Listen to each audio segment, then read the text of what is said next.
Hello friends, ఎలా ఉన్నారు? బాగున్నారా అందరూ? నేను 2 డేస్ నుంచి చేయలేదు. కొంచెము ఇక్కడ విలేజ్ కదా, కొంచెం ప్రాబ్లం, నెట్వర్క్ ప్రాబ్లం ఉంటుంది. మనం పాయింట్కి వస్తాం. ఈరోజు జూన్ 4th అనమాట. అంటే వెన్నుపోటు దినోత్సవం అనమాట. కాబట్టి జగనన్న అందరు నిరసన తెలుపుతున్నారు ఇక్కడ రాష్ట్రంలో. ఎందుకంటే వాళ్ళు ఏమి సూపర్ 6 హామీలు ఏమి ప్రవేశపెట్టలేదు, నెరవేర్చలేదు కదా. అందుకు జగనన్న పిలుపునిచ్చినారనమాట. ఆయన పిలుపు మేరకు రాష్ట్ర ప్రజలు మొత్తం అన్ని జిల్లాలలో మొత్తం అంతా నిరసన తెలుపుతున్నారు. ఈ కాబట్టి మనం కూడా సపోర్ట్ చేయాలండి. ఎందుకంటే ఈ చంద్రబాబు వచ్చి ఇప్పటికి సంవత్సరంలో ఏ ఒక్క హామీ కూడా నెరవేర్చలేదు. కాబట్టి అందుకు జూన్ వస్తే వెన్నుపోటు దినోత్సవం, చంద్రబాబు నేను ఉన్నంత వరకు వెన్నుపోటు దినోత్సవమే జరుపుకోవాలి. ఖచ్చితంగా ప్రజలు జరుపుకోవడం ఏంది, నిరసన తెలపాలి.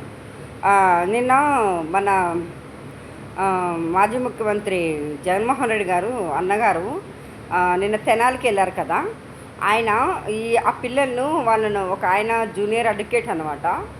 ఆయనను ఇంకా వాళ్ళ ఫ్రెండ్స్ ముస్లిం మైనార్టీ వాళ్ళను నడి రోడ్డు మీద తెనాలి పోలీసులు ఎస్ఐ రమేష్ అంట అతను దారుణంగా కొట్టి, ఎందుకంటే చట్టాన్ని వాళ్ళు చేతిలోకి తీసుకొని మేమే హైకోర్టులో మేమే జడ్జీలము అనేటట్ల రెడ్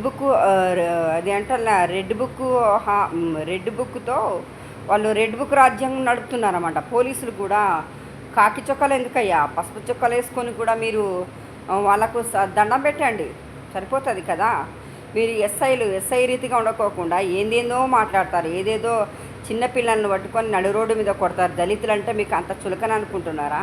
జగనన్న పోయి వాళ్ళు పరామర్శిస్తే ఈ చంద్రబాబు నాయుడు వాళ్ళ పుచ్చ కుక్కలకు మంత్రులకందు ఒక్కొక్కరికి మండిపోతుంది అనమాట.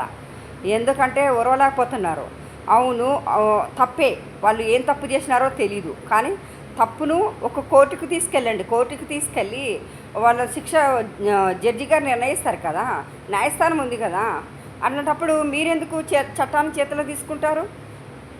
చట్టాన్ని చేతిలో తీసుకొని మీరు న్యాయస్థానం మీద నిలబెట్టుకోకుండా వాళ్ళని మీరే శిక్షిస్తారు. నడి రోడ్డు మీద కాలుతో తన్నుకుంటూ ఒక్కొక్క పోలీస్ కుక్క చిత్రహింసలు పెడుతుంటే జనాలు చోద్యం చూస్తున్నారు. ఏం చేస్తాం? ఆ తెనాలిలో వీడేం నాదేళ్ళ మనోహర్, వాడు ఒక కుక్క, వాడు బ్రోకర్ కుక్క, వాడు పౌరశాఖల మంత్రి అన్నమాట. ఏరా కుక్క, నువ్వు రేషన్ షాపులు తెరిపించి ప్రజలకు ఇంటి వద్దే పథకాలు జగనన్న ప్రవేశపెడితే ఇంటి వద్దే రేషన్ బండ్లన్నీ ఎంత బాగా ప్రవేశపెట్టి ఇంటి దగ్గరే రేషను అన్నీ పంపిస్తే ఆ పథకాన్ని కూడా తుంగలదొక్కి మీరు దాన్ని రద్దు చేస్తారా? మీరు చంద్రబాబు నాయుడు గారు, మీరు మనుషులేనా? నువ్వు వాడెవడు చౌదరి, వాడి పేరు, ఒక రౌడీ షీటర్, వాడి మీద ఎన్నో కేసులు, వాడు చచ్చిపోతే వాడిని పరామర్శించడానికి వెళ్తావు. ఈ అబ్బాయిలు ఏం తెలియని అబ్బాయిలు వాళ్ళని కొడుతుంటే జగనన్న పరామర్శిస్తే అది మీరు చేస్తే సంసారం, జగనన్న చేస్తే ఇంకొకట. చంద్రబాబు కుక్కలు, పచ్చ కుక్కలు ఏం ఉద్ధరించినారు మీరు? ఏమి సంవత్సరం అసలు మీరు ఏం చేస్తున్నారో నాకు అర్థం. వాడు ఒక పిలుపునిస్తాడు, వాడు ఒక పావలగాడు, ఒక బిస్కెట్లు తినే కుక్క, వాడు ఏమేస్తాడు? టపాసులు కాల్చి, దేనికి టపాసులు కాల్చాలయ్యా? దేనికి? వెన్నుపోటుక రేషన్ షాపులు బంద్ చేసినారు. రేషన్ షాపులకు పోయి మహిళలు ఎంతో ఇబ్బంది పడుతున్నారు. గిరిజన ప్రాంతంలో అయితే ఎంతో అవస్థలు దూరం వెళ్ళి తెచ్చుకుంటున్నారు. దానికా పథకాలు రద్దు చేసినందుకు టపాసులు కాల్చాలా? విద్యను నిర్వీర్యం చేసినందుకు టపాసులు కాల్చాలా? ఇంకేం కాల్చాలి చెప్పండి మీరు? ఇంకా దేనికి కాల్చాలి? మీరు ఘనకార్యం చేసినందుకు టపాసులు కాల్చాలా? అమ్మఒడి నీకు 15,000 అన్నందుకు మీకు టపాసులు కాల్చాలా? పథకాలు నెరవేర్చినందుకు టపాసులు కాల్చాలా? ఇంకేమి పథకాలు